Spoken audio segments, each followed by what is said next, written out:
반갑습니다. 인생교육 조력자 비비런덕입니다. 자, 오늘 이 시간에는 여러분들께서 PT 면접이나 면접장에 들어가셨을 때 알고 이야기하면 있어 보일 법한 그런 용어들을 좀 핵심적으로 알려드리도록 하겠습니다. 예비 직장인으로서의 어떤 기본 소양을 좀 갖추었다는 인상을 줄 수 있기 때문에 활용을 해보시는 것도 좋을 것 같습니다. 첫 번째로 제가 말씀드리고 싶은 건 KPI입니다. Key Performance Indicator. 문자 그대로 해석하면 핵심 성과 지표를 얘기하는 거고요. 결국 이제 목표 달성을 위한 어떤 성과의 지표, 우리 조직의 가장 기본적인 어떤 목표 지향점을 이야기하는 겁니다. 이게 중요한 이유는 승진이나 성과급의 기준이 되기 때문에 어떻게 보면 가장 민감한 지표이기도 하고요. 이것은 조직은 물론이고 개개인에게 다 적용되는 항목입니다. 예를 들면 임원의 KPI, 우리 팀장님의 KPI, 부서장의 KPI 이런 것들이 다 정해져 있는 것이죠. 좀 더 구체적으로는 금융사에서 통용이 되는 어떤 핵심 성과 지표를 뜻하는 것이다. 두 번째는 R&R입니다. 그러니까 Role and Responsibility. 그러니까 역할과 책임을 뜻하는 이야기고요. 어떤 포지션에서 일할 것이다. 그리고 내 역할은 무엇이다. 그리고 우리 팀이 구성이 되었을 때 각자의 R&R은 무엇인지를 명확히 알고 들어가는 것이 굉장히 중요하겠죠. 자, 세 번째는 as is와 to be의 개념입니다. PT 면접 같은 데서 거의 기본적으로 쓰실 만한 거예요. 기획안이나 각종 보고서에 수시로 등장하는 용어이고요. 표를 만들어서 기존 현행은 as is로, 우리가 이제 개선해서 나아가고자 하는 그런 목표 지향점, 이런 것은 to be로 나눠서 각각 분리해서 설명을 해 볼 수 있습니다. 뭐 어떤 전략을 수립하라고 어떤 방향성을 제시하라는 주제가 던져졌을 때 여러분들이 기존의 문제점은 무엇인지 as is에 대한 지표와 하나의 축을 담당하는 표에는 이제 to be로서 지향하고자 하는 목표 지향점, 개선 방향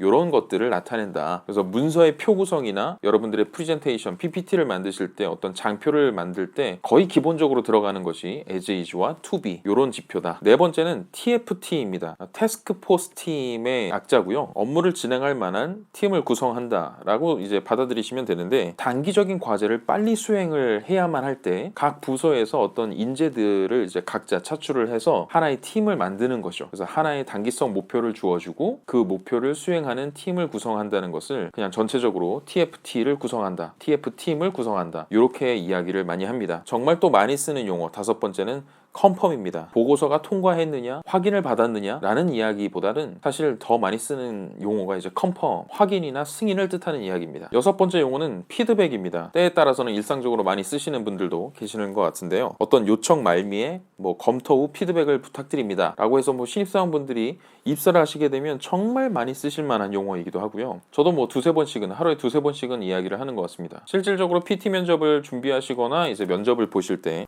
본인의 어떤 행동이나 업무 처리에 있어서 피드백을 수시로 점검하는 그런 태도 등에 대해서 이제 언급하실 부분들이 많으실 거고요. 각 부서 담당자로부터 피드백을 받아 수정 또는 보완 후에 어떤 식으로 진행을 하겠다, 이런 형태로 응용해서 쓰실 수가 있겠죠. 다음으로 말씀드릴 건 팔로우업입니다. 후속 조치를 뜻하는 거고요. 계속 진행사항을 따라다니면서 체크하고 관리하겠다. 정말 숱하게 쓰이는 말이기도 하거니와 면접 때 말씀하실 일도 많이 있을 겁니다. 그래서 예를 들면 이제 어떤 업무를 끝냈을 때 그 끝낸 업무를 덮어두기보다는 지속적으로 팔로우업을 하면서 챙기겠다 또는 개선 발전시키겠다, 이런 식으로 응용할 수 있겠죠. 그리고 제가 요즘에 이제 자기소개서에 대한 점검이나 면접과 관련된 컨텐츠를 생각하면서 최근에 정말 많이 쓰일 법한 용어 중에 많이 등장하는 게 이제 채널이라는 개념이거든요. 그래서 사실 채널이라고 하면 어떤 경로 이런 걸로 받아들이실 수 있겠지만, 어떤 식으로 많이 쓰이냐면 많이 이제 접하게 되는 질문 유형 중에 하나가 이런 거죠. 그래서 너라면 어떻게 하겠냐, 전략적인 방안을 수립을 해보아라, 아니면 전략적인 방안에 대해서 제시를 해봐라 라는 이제 질문을 받으셨을 때